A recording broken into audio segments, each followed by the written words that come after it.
Today I wanted to talk about the work we put into our minds versus the work we put into our bodies.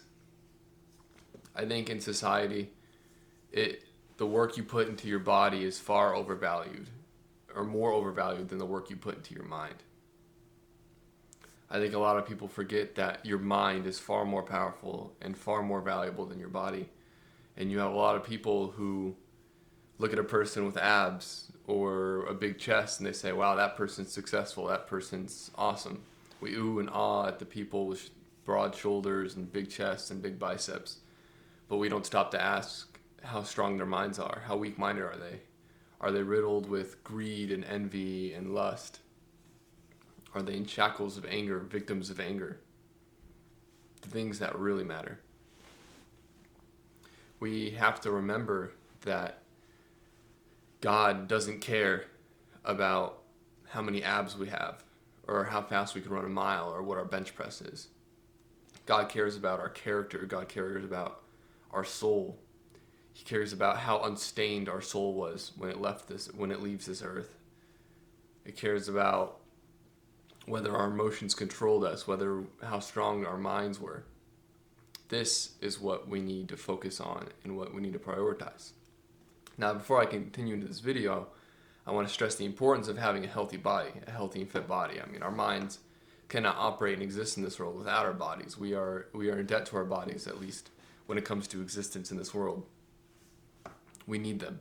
So it is important to keep your body in good shape. However, I feel people overdo it and they forget about their minds and how important their minds and their souls, and working on those, they forget about that. They focus it all into their bodies. And I was a victim of this for a very long time. I didn't start the work on advancing my mind and soul for a long period of my life, up until the past year. So I'm not beyond this either yet. But we need so much external resources. Seneca talks about how we need so much to fuel the body. Athletes need so much oil, food, rigorous exercise, and all of that to improve our bodies. But for our minds, we already have everything we need. What dwells within you is all you need to improve your mind. You don't need anything else. You already have what you need to improve your mind. You can start right now from nothing, with nothing, because you already have everything you need. The body needs all sorts of external resources to improve itself, but the mind needs nothing besides your willingness and the conscious act of accepting that your mind needs work. And if you're willing to pursue that path, then you have all you need. We look at people and we don't ask what's inside. Who are they? The character of and the shape of their soul. Are they nice? Are they a good person? Often the body and the way people shape their bodies distracts us from everything that's inside. Everything God cares about. Because once again, God doesn't care about how many abs you have. God doesn't care how strong you are. It's your mind and your soul that He cares about. How you use that piece of Him that's inside you for good, for the exploration of this world from the past and future. That is what matters. And so this was just a reminder to people not to overdo it with your bodies, and to make sure you're aware that your mind should be the priority, should be the one that the most work is being put into. And it requires the most work because the mind falls victim to so many more things.